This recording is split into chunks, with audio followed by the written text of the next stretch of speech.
The winter of 1831 came down like a hammer on the upper Missouri, freezing the river until the keelboats lay trapped in ice as solid as granite. The world turned white and silent, save for the groan of timbers inside the palisade of Fort Union. Smoke rose from chimneys and sluggish coils, spreading the scent of tallow and forge soot into the bitter air. It was there on the far edge of civilization, where law traveled slower than rumor, that a legend began to take root among the furmen and wanderers of the frontier. They called it the impossible jail. No outlaw, it was said, could break free from it, not the cunning French-Canadian deserters who'd robbed a payroll boat, not the whiskey-fueled trappers who fought over pelts at the rendezvous, not even the crow raiders who could slip through the prairie grass like smoke. It was a cell meant to defy the wild itself, an iron cage set in the wilderness. The truth was that west of the Missouri, law was as thin as the paper it was written on. The land belonged to no single power, half claimed by the United States, half by dreams. What justice existed came from the muzzle of a hawken rifle or the blade of a skinning knife. When a man stole another's traps, the council of trappers might tie him to a tree and leave him for the wolves. When murder came to camp, the judgment was swift, often one bullet, no trial. There were stories of the old hands, Jim Bridger, still young and reckless then, laughing over a fight he broke up with the butt of his rifle. Jedediah Smith, the quiet pilgrim with the Bible always at his side, had written in his journal of frontier laws unwritten, yet enforced by the strong and the fair. Hugh Glass, still limping from his encounter with the grizzly years earlier, swore that mercy had no place among the mountains. Out here, every man was judge and jury. So when word came that Fort Union's master trader, Kenneth Mackenzie, meant to build a jail, the idea sounded near comical. Men laughed around the fire. "A jail?" one said. "Who'd guard it, coyotes or whiskey traders?" Another spat tobacco and said, "You can't cage the prairie, friend. You can't cage men like us." But Mackenzie wasn't joking. Too many furs were being stolen. Too many fights ended with corpses in the snow. The American Fur Company needed order or something that resembled it, and so he summoned a man from his own smithy. Ephraim Talbot came upriver on the Assiniboine in the spring thaw, when the ice broke apart and drifted downstream in glittering slabs. He was a big man, with a chest like a keg and arms blackened with soot. His beard was streaked with iron gray, though he wasn't yet 40. The men called him Iron Jack, not just for the metal he worked, but for the way he never bent. He'd been born in the hill country of Pennsylvania, apprenticed to a blacksmith who taught him that iron had a will of its own. "It remembers the fire," the old man said. "Strike it wrong, and it'll turn on you." Talbot carried that lesson west, hammering out horseshoes for the American Fur Company at Fort Pierre before Mackenzie brought him north to Union. He was a quiet man, not given to whiskey or boasts. But when he worked, sparks flew like stars, and the sound of his hammer rang through the palisade like church bells. Mackenzie laid the plan plain. "I want a cage, Jack. Big enough for 6 men, strong enough for the devil himself. We'll have no more blood in the yard. If they break our laws, they'll sit in iron till the steamboat carries 'em east." Talbot listened, nodding once. "Then I'll need iron thicker than your hull plates and clay that don't crumble in the frost." Mackenzie grinned. "We've keelboats gone to rot down river. Strip them clean. Use every bolt if you must." For weeks, the clang of Talbot's hammer was the heartbeat of Fort Union. Men stopped to watch him at the forge, his arms swinging in rhythm, his eyes lit, orange from the coals. He melted down old keelboat fittings, wagon rims, and discarded trade iron. He worked beside Assiniboine stonemasons, who packed river clay with buffalo bones, grinding it fine to make a cement that hardened even in the bitter cold. Some said Talbot talked to the iron as he worked. "Easy now," he'd mutter. "You'll hold fast when the snow comes." He built the cell not as a simple cage, but as a machine, a puzzle of hinges and bolts that could not be undone by knife, file, or bare hands. The door was double-bolted with a counterweight system copied from the safes carried on Fur Company steamboats. Once shut, it required 2 men on opposite sides of the wall to open. The bars were spaced close enough that a musket couldn't fit through, and each seam was sealed with a mixture of boiled tallow and clay to keep frost from eating at the joints. By autumn, the cell stood complete inside the palisade, an 8-foot cube of blackened iron sunk half its height into the frozen ground. The walls gleamed dully in the torchlight, sweating with frost. The men gathered around it, silent. "It don't look like much," one trapper muttered. Talbot spat into the snow. "A grizzly don't look like much, neither till it moves." Mackenzie smiled, satisfied. "There it is, boys, the first jail on the upper Missouri. Let any man try to break her." The first test came before winter fully settled in.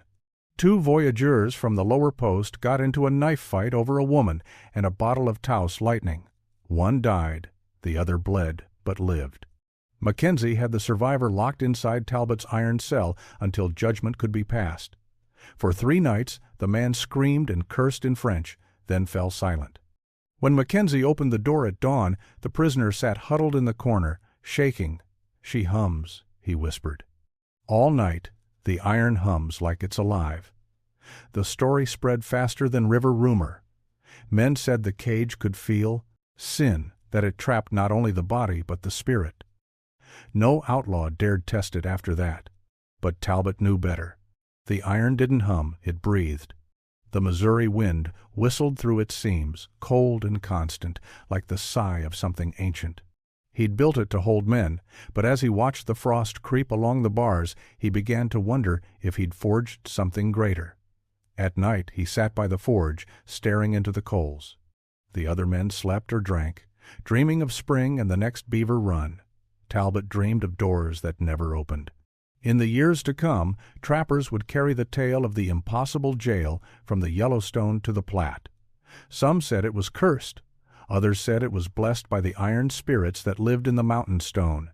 But all agreed on one thing: no man who entered it ever escaped without permission.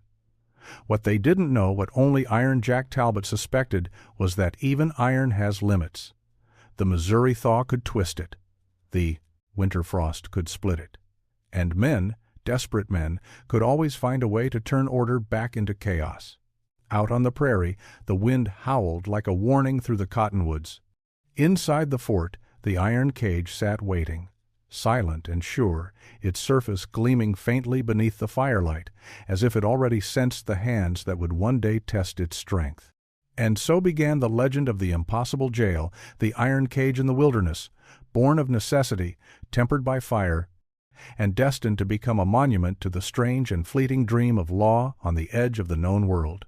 By the time spring returned to the upper Missouri, Fort Union stood like a lonely island of timber and trade amid a sea of mud and wind. The river thawed and bellowed, carrying chunks of ice downstream like drifting tombstones. Within the palisade, trappers returned from wintering in the mountains, gaunt, sun-leathered men in buckskins, each dragging packs of beaver pelts, stories, and trouble. The iron cage still squatted in the yard like a relic of some darker age. Many of the men avoided looking at it when they passed, as if its black bars could see them in return. The memory of the prisoner who'd muttered about the humming iron still lingered. But soon new matters claimed the fort's attention, for peace was never more than a rumor along the upper Missouri.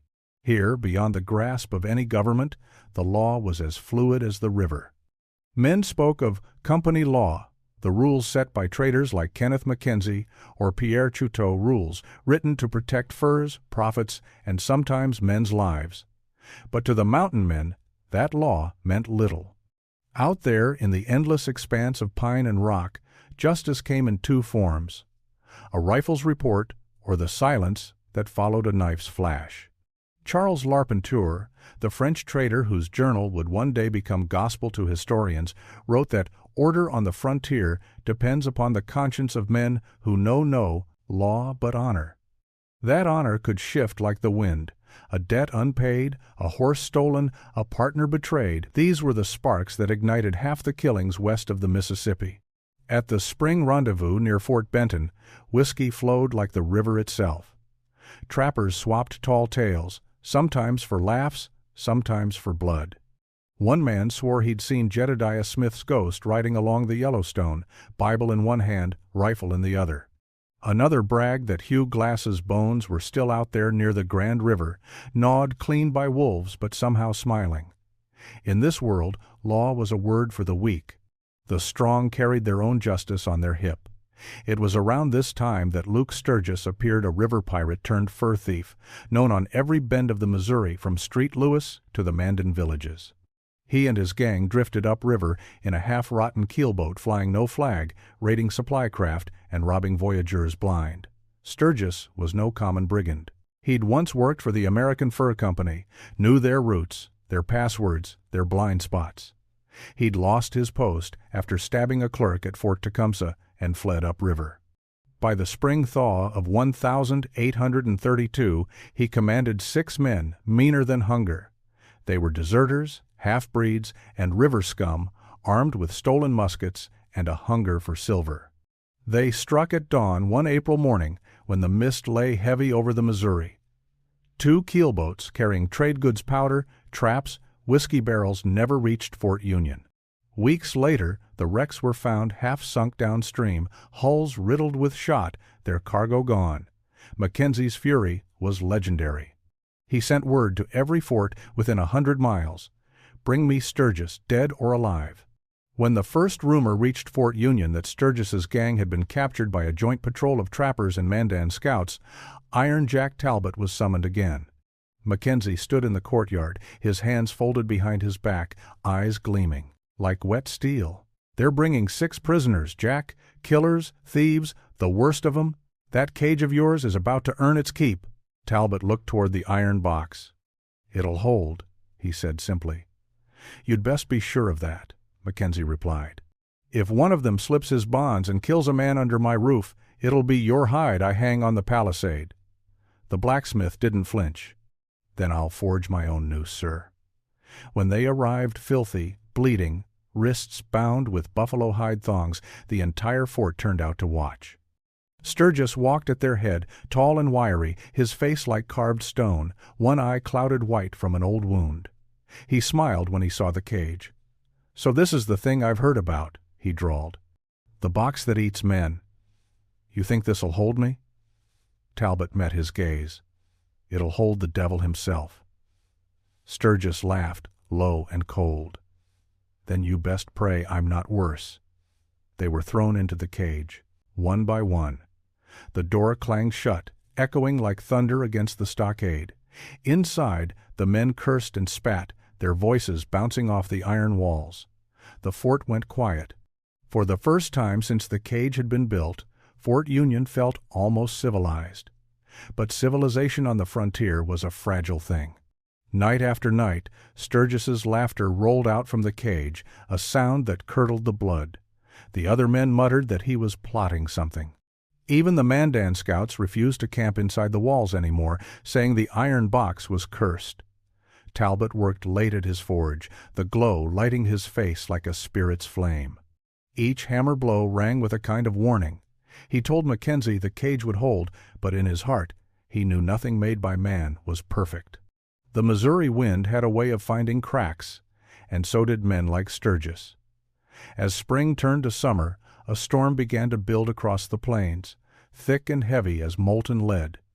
And in that storm, the legend of the impossible jail was about to be tested for the first and perhaps the last time. Summer on the upper Missouri was a cruel season.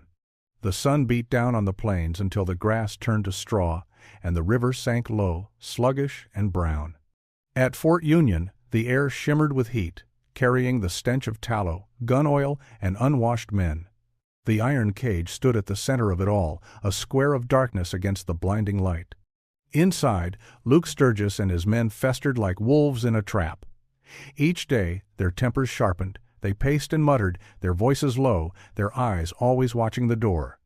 Ephraim Iron Jack Talbot could feel their hate burning through the bars whenever he passed by. Talbot slept little that summer. His forge burned long after the others turned in, the ring of his hammer echoing out over the prairie night.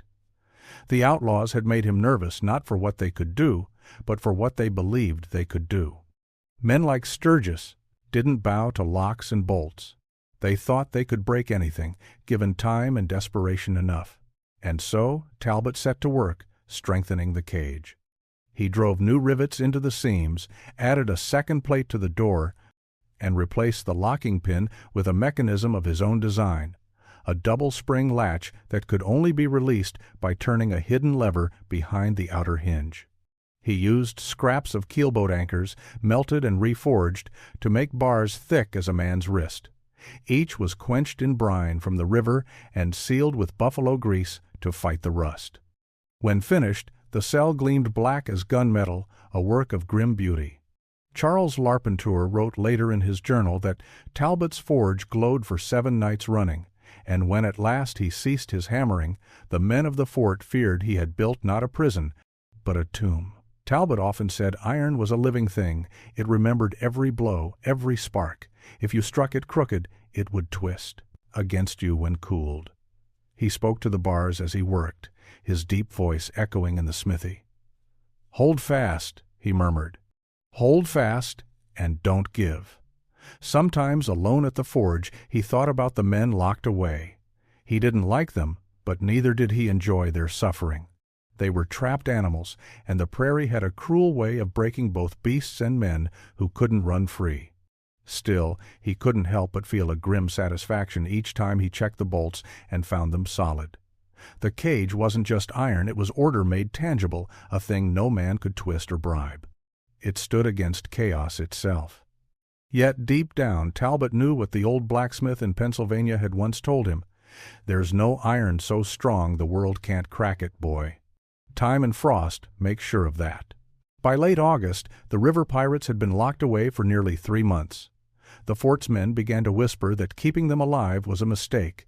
The army patrol from Street Lewis was overdue, and Mackenzie's patience was wearing thin. "They eat our food, foul our air, and give us nothing but curses," one trapper grumbled. "Shoot 'em and be done," said another. "The mountains'll bury the secret." Mackenzie would have done it too, if not for politics. Killing 6 prisoners without trial might cost the company its charter. So he waited, uneasy, and the cage grew hotter and more hateful by the day. At night, when the air cooled, Sturgis's voice drifted through the bars, mocking, fearless. "You can't keep a man like me in a box, blacksmith. I've been locked in worse than this. The Missouri'll take this place before I die in it." Talbot never answered, but his hammer rang louder the next morning. September came with storms. The air turned sharp and wild, lightning flickering over the plains. Each strike made the fort's timbers tremble. After one night of fierce rain, Talbot noticed something strange. The cage's southern seam had begun to sweat moisture, tiny rivulets trickling from between the plates. He crouched to inspect it, his fingers coming away wet and gritty. The iron was cold, too cold. He realized the clay foundation beneath the cell was softening. The buffalo bone cement he'd used had held through heat, but water was a different enemy. It crept where hammers could not. He tried to patch it with new mixture, burning the moisture out with hot tongs, but the damage was done. The cage still stood firm, but now it had a weakness, hidden deep where no man could see. That night, as the wind wailed over the palisades, Sturgis whispered through the bars, "Iron rusts, Jack, even yours." Talbot turned, eyes lit by the forge. And men rot faster. Winter wasn't far off. The sky had taken on that pale, hard color that came before the snow. The Missouri would soon freeze again, and the long dark would settle over the plains. Talbot knelt before the forge one night, the last coals glowing red like a dying heart. He wasn't a praying man, but he spoke softly into the smoke. "Lord, keep them where they are. Keep the bolts true. I've done my part, now you do yours." Behind him, in the silence of the fort, the wind shifted. Somewhere out by the iron cage, a faint metallic ping echoed through the yard, the sound of metal cooling too fast, expanding against the chill. Talbot didn't hear it, but Luke Sturgis did. And when he smiled in the darkness, it was the smile of a man who'd just found a crack in the world's armor. The first frost came early that year. It crept down from the high plains and spread across the river bottoms like a living thing, turning the Missouri into a silver serpent beneath a pale sky. Within the wooden walls of Fort Union, the men of the American Fur Company worked with heavy hands and heavier hearts, for winter meant isolation, and isolation bred madness. Inside the iron cage, madness was already blooming. Luke, Sturgis, and his 6 men had endured months in the black box, each day marked by the same dull routine: a ladle of stew, a bucket of water, and silence. The smell of rust, sweat, and damp clay choked the air. They'd stopped talking to the guards weeks ago. Now they spoke only to each other and to the iron that held them. Sturgis was the kind of man who thrived on confinement. It didn't crush him, it sharpened him. He spent his hours studying every inch of the cage, where the bars joined, where the rivets met the floor, where the moisture gathered and froze at night. He'd been a riverman once. He knew metal.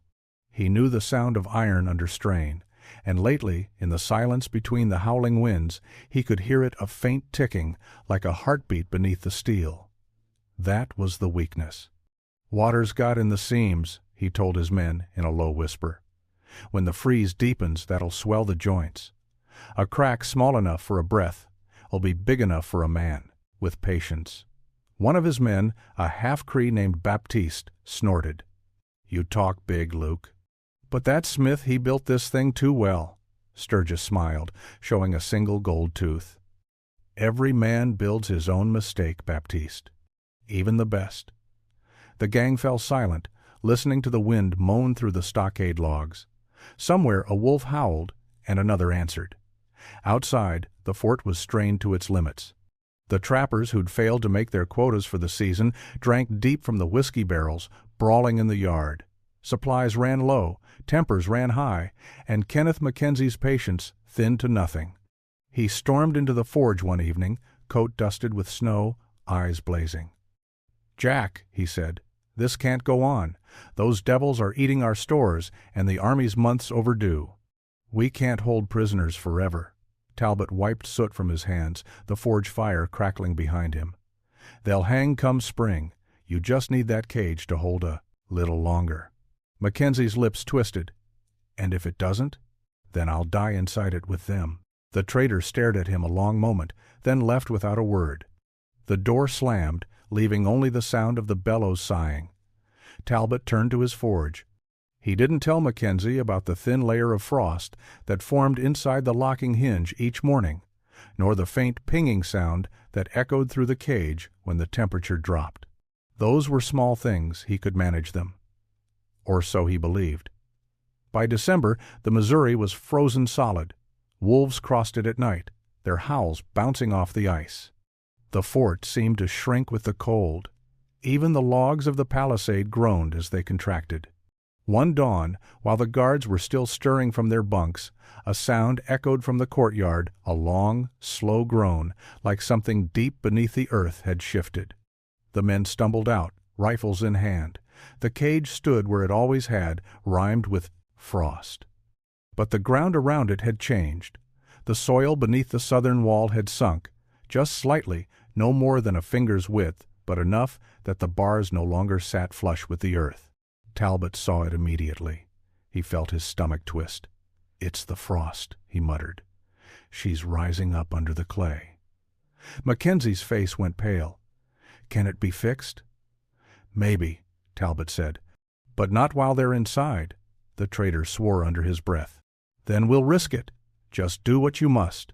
So Iron Jack worked through the day and into the night, hammering wedges of frozen clay and rebolting the joints. But each blow echoed through the bars, and inside, Luke Sturgis smiled, because now he knew where the weakness lived. That night, when the fort was asleep and the snow fell in slow, soft flakes, Sturgis whispered to his men. "We'll wait for the next thaw," he said. "When the river sweats, the iron sweats. That's when we move." Baptiste frowned. "And how do we move? Bare hands won't bend iron." Sturgis grinned. "Who said anything about hands?"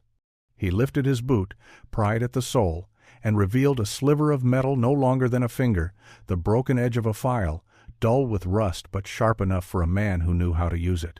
He'd smuggled it in months ago, sewn into the leather before their capture. He'd been waiting for the right moment. This cage was built by a man. he said softly. "And anything built by man can be undone by one." The others nodded, eyes glinting in the dark. Outside, Iron Jack Talbot stood at his forge, watching the snow fall. The fort was quiet, the only sound the low groan of timbers and the hiss of wind against the walls. He should have felt proud his iron cage had held longer than any in the wilderness. But pride weighed heavy now. He thought of the old saying among the mountain men, "You can cage a wolf, but the mountain remembers him." The Missouri slept beneath its frozen skin, but something darker was waking inside the walls of Fort Union. And as the wind keened through the cracks of the stockade, it carried with it the promise of violence, the kind only winter and desperation could forge. The impossible jail was no longer just a cage. It had become a challenge, and soon it would be tested. The storm came without warning. It rolled down the Missouri like a living thing, black clouds boiling against the horizon, the air heavy with the scent of iron and snow. The men at Fort Union had seen bad weather before, but nothing like this. By dusk, the wind was shrieking through the cracks in the palisade, driving snow sideways, coating every surface in rime. Inside the fort, the world shrank to the glow of lanterns and the sound of the gale beating against the gates. The men huddled by the fire, whispering prayers and curses in equal measure. And in the middle of the yard, half buried in drifts, the iron cage waited. Iron Jack Talbot stood in the forge-house doorway, watching the storm swallow the world. The snow fell thick as feathers, erasing footprints as soon as they were made. The cage was only a dark shape in the white. He hadn't slept in 2 nights. The frost he'd seen forming on the cage's lower joints had deepened. Each time he struck the bars with his hammer, a hollow tone came back, not the ringing he expected. The sound of weakness. He felt it in his bones, the mountain man's instinct that something was coming, not from the sky, but from the men inside that cage. By full dark, the guards had abandoned their posts and retreated inside. The wind tore at their faces, and even the hardiest trappers couldn't stand watch in a blizzard like this. Mackenzie gave the order. "Let the storm do the guarding tonight. No man gets out in that." Talbot said nothing, but he kept his coat on.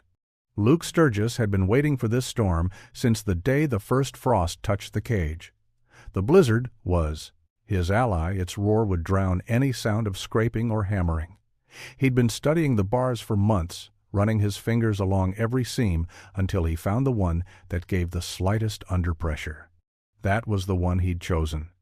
Now, as the wind screamed outside, he knelt in the half-dark of the cage, the tiny shard of file hidden in his palm. He spat on the metal to keep it from freezing, then pressed it into the seam and began to saw. The sound was almost nothing, a faint shk under the howl of the wind. Each stroke sent a vibration through the bar that he could feel in his teeth. "Faster," Baptiste whispered. "Patience," Sturgis hissed back. "Iron's like a woman, you don't rush her if you want her to give." The others crowded close, breath steaming in the cold. Their hands were raw, their eyes hollow, but their hope burned bright. For the first time in months, the cage didn't feel unbreakable. It felt alive and vulnerable. Hours passed. The storm raged. And finally, with a soft metallic ping, the first rivet snapped. Talbot couldn't shake the feeling that something was wrong. He sat by the forge, staring at the flames, but his mind was out in the courtyard. He could almost hear the cage breathing again, the same eerie hum the French prisoner had once spoken of. It was the sound of expanding metal, of pressure building and shifting under the ice. He stood and pulled on his coat. Outside, the wind cut through him like a knife. He crossed the yard, snow whipping against his face, lantern raised high. When he reached the cage, he saw nothing, just a mound of white. He brushed the snow from the bars, his fingers numbed to stone. The door looked solid, sealed by ice. For a moment he thought he'd been foolish. Then he noticed it. A hairline crack along the lower seam, barely visible, but there. The breath caught in his throat. "Damn it," he muttered. He turned toward the forge to fetch his tools. Behind him, in the storm's roar, came a sound no man wanted to hear, the metallic shriek of iron giving way. The bar came loose with a scream, tearing the seam open just enough for a hand to slip through. Sturgis didn't waste a second. He drove his arm into the crack, grunting as the edge tore his skin, and felt the cold bite of air on the other side.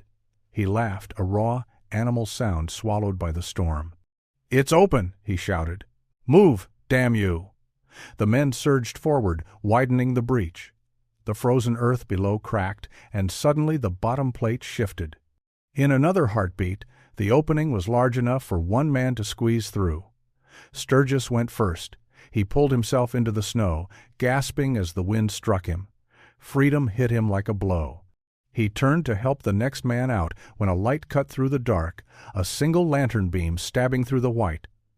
"God Almighty," said a voice behind it. "What have you done?" It was Iron Jack. Talbot dropped the lantern and lunged. He caught Sturgis by the coat, but the outlaw twisted free, driving his elbow into the blacksmith's ribs.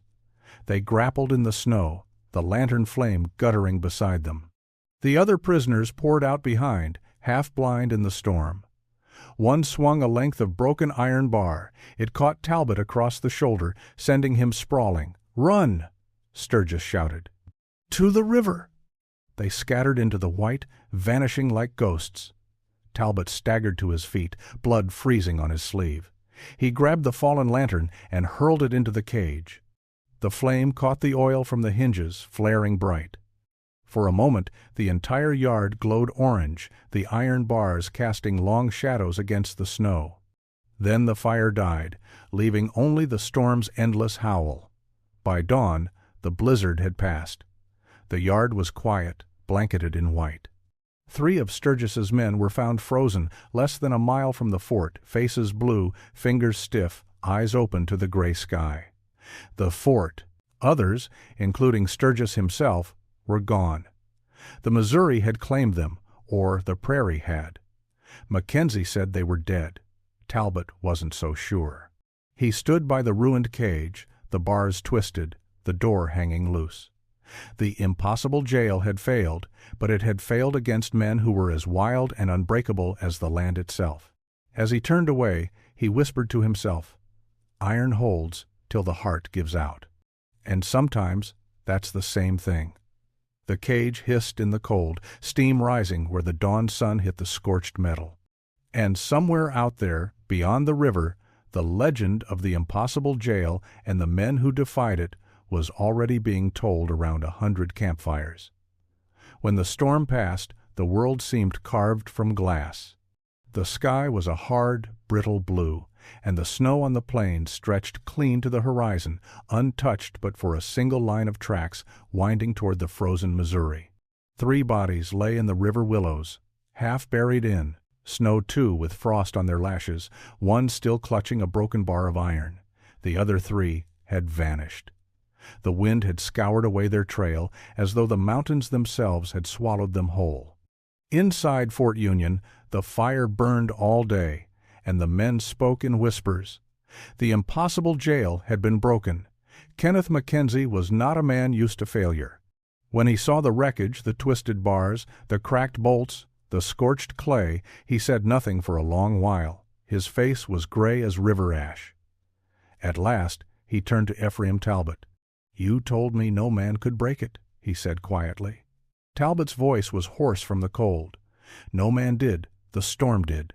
Mackenzie stared at him, then shook his head. "Storms don't crawl through bars, Jack. Men do." He wanted to hang the blacksmith then and there, and there were voices in the fort who would have cheered it. The cage had been Iron Jack's promise, and that promise had shattered. But Mackenzie wasn't a fool. He knew Talbot was the only man who could rebuild it. So instead, he pointed to the ruin and said, "Fix it." Talbot didn't argue. He only nodded, gathered his tools, and began again. Day after day, he worked in silence, his breath steaming in the frozen air. Each strike of his hammer echoed through the fort like a church bell, measured and relentless. He reforged the door first, then the frame, patching what the storm had broken. But something in him had changed. His movements were slower, his shoulders bowed. The other men noticed, though none dared speak of it. They whispered that he'd seen ghosts in the storm, that the spirits of the dead outlaws haunted him through the clang of his own forge. At night, he sat alone by the embers, turning a small object in his palm, a broken piece of rivet he'd found in the snow. The iron was twisted as if it had screamed before it snapped. He stared at it for hours. "I made you too strong," he murmured once to the darkness. "And that's what broke you." Outside, wolves howled along the river.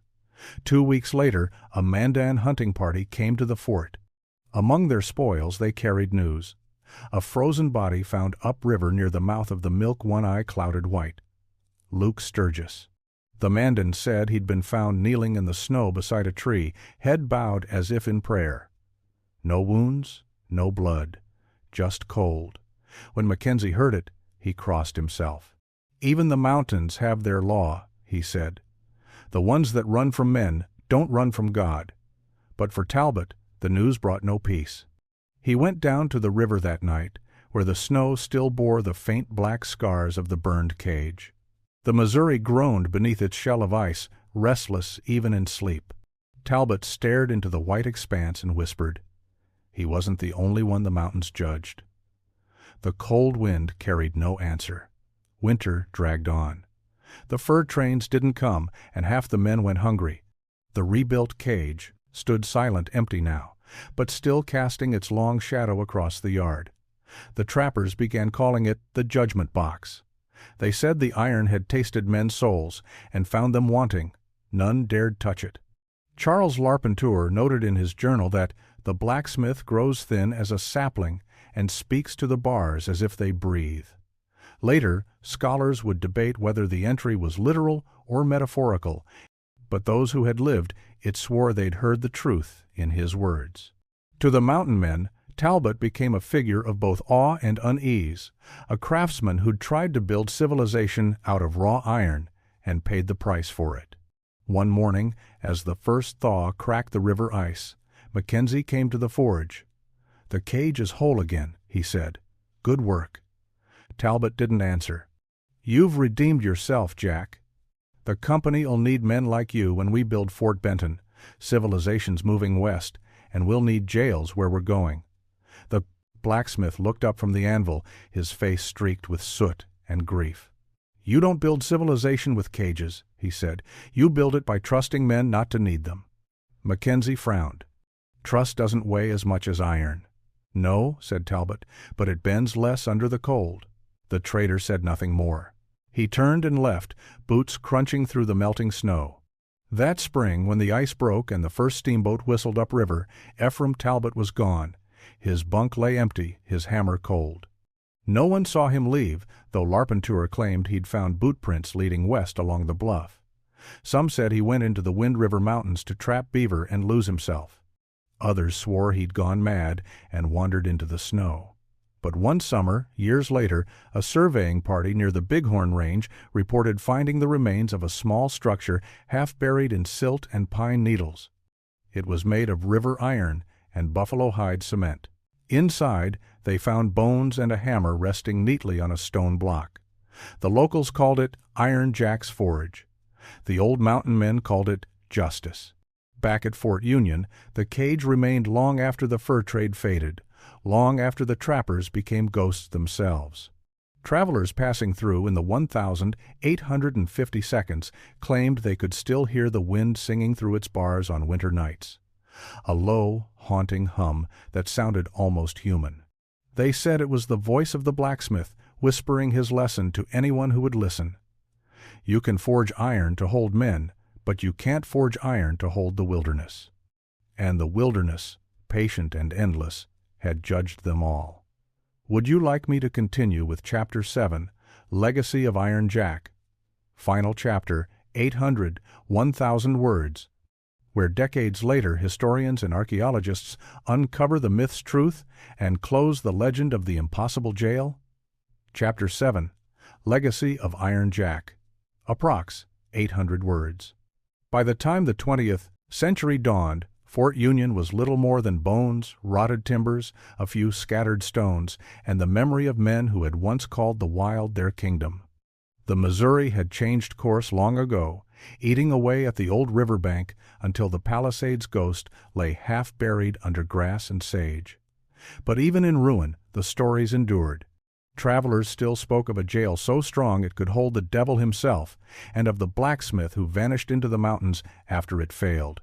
The legend of Iron Jack Talbot had become part of the country's bones, half history, half haunting. It was the summer of 1911 when a surveyor for the U.S. Geological Service came upon something strange along the upper reaches of the Bighorn River. He'd been mapping a series of old trapper trails when his mule stumbled over what looked like a lump of rusted iron half buried in the earth.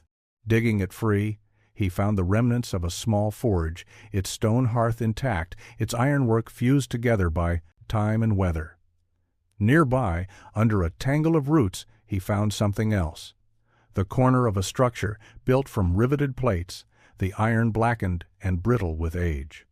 Inside, half collapsed by centuries of snow and wind, lay a skeleton. The bones were large, the skull broad, the left arm broken and healed badly. In one hand, still clasped by brittle fingers, rested a hammer. Word spread quickly. The Museum of the Mountain Man in Pinedale sent an expedition, followed by scholars from the National Frontier Trails Museum. They carefully excavated the site, cataloging every fragment.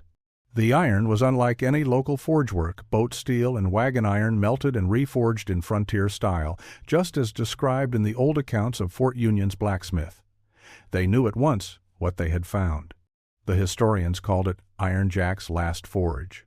Letters preserved in the archives of the American Fur Company confirmed that Ephraim Talbot had indeed worked under Kenneth Mackenzie, and that he'd disappeared shortly after the winter of 1832. Charles Larpenteur's journal contained the final mention of him. Talbot has gone to the hills, perhaps to find peace. If any man deserves it, it is he. But what fascinated the scholars most was the structure beside the forge, a crude, half-sized version of the infamous Fort Union cage. It was clear Talbot had tried to rebuild it, though this time something was different. The door was open. The locking mechanism had been removed entirely, the bolts melted down and reforged into hinges. He hadn't built another prison, he'd built a shelter. Inside, the archaeologists found a few rusted tools, fragments of a cooking pot, and a strip of metal on which faint letters had been etched with a chisel. The Museum of the Mountain Man reconstructed a model of the cage using his recovered iron, displaying it beside artifacts from Jedediah Smith, Hugh Glass, and Jim Bridger. Visitors came to see it, peering through the bars that had once held killers, trappers, and desperate men. Some swore that when the wind blew just right, they could hear a faint hum through the iron. The guides joked that it was the ghost of Iron Jack at his forge, hammering out his lesson to anyone willing to listen. But for those who knew the frontier's truth, it wasn't a ghost, it was memory. Because the West had been built on the same contradiction Talbot wrestled with, men trying to tame what should never be caged. In the 1,960 seconds, a historian named Dr. Helen Warren wrote a monograph titled The Judgment Box, Law and Legend on the Upper Missouri. Drawing on Talbot's life, she argued that the iron jail symbolized the very heart of the American frontier, its desperate need for order against the pull of freedom. She wrote, "The mountain men were creatures of both civilization and wilderness. They forged the tools of progress, but could never live by them." Ephraim Talbot's cage was the frontier's confession, an admission that you cannot hammer justice into iron, nor keep the human spirit from breaking through the bars. Her work became a classic among frontier scholars, though few realized that the museum in Pinedale kept something far stranger than history in its archives, the piece of iron Talbot had inscribed. It still bore his fingerprint, where he'd pressed it into the soft metal before it cooled. Today, at the restored Fort Union National Historic Site, visitors walk through replicas of the trading house and palisade. The air still smells faintly of sage and river wind. Near the center stands a sculpture, a full-scale model of the impossible jail, built from Talbot's original measurements. A plaque beside it reads, Ephraim Iron Jack Talbot, 1,795–1,833. Blacksmith of the American Fur Company, builder of the first known jail on the Upper Missouri. Its failure reminds us No man may master the wilderness, nor chain the hearts of those who dwell within it. School children touch the cold iron and shiver. The guides tell them about Luke Sturgis and his doomed escape, about the storm that swallowed men and cage alike. But always, the story ends with the blacksmith his final act, not one of strength, but surrender. And every so often, when the wind sweeps down from the bighorns, rattling across the plains, the bars hum softly. The old trappers used to say that was the mountains passing judgment. The scholars say it's just the wind. But those who stand alone and listen closely, those who still hear the call of the untamed West, swear it sounds like a hammer striking iron, again and again, fading into the distance. A heartbeat of a man who once tried to cage chaos and found, in the end, that freedom always breaks through.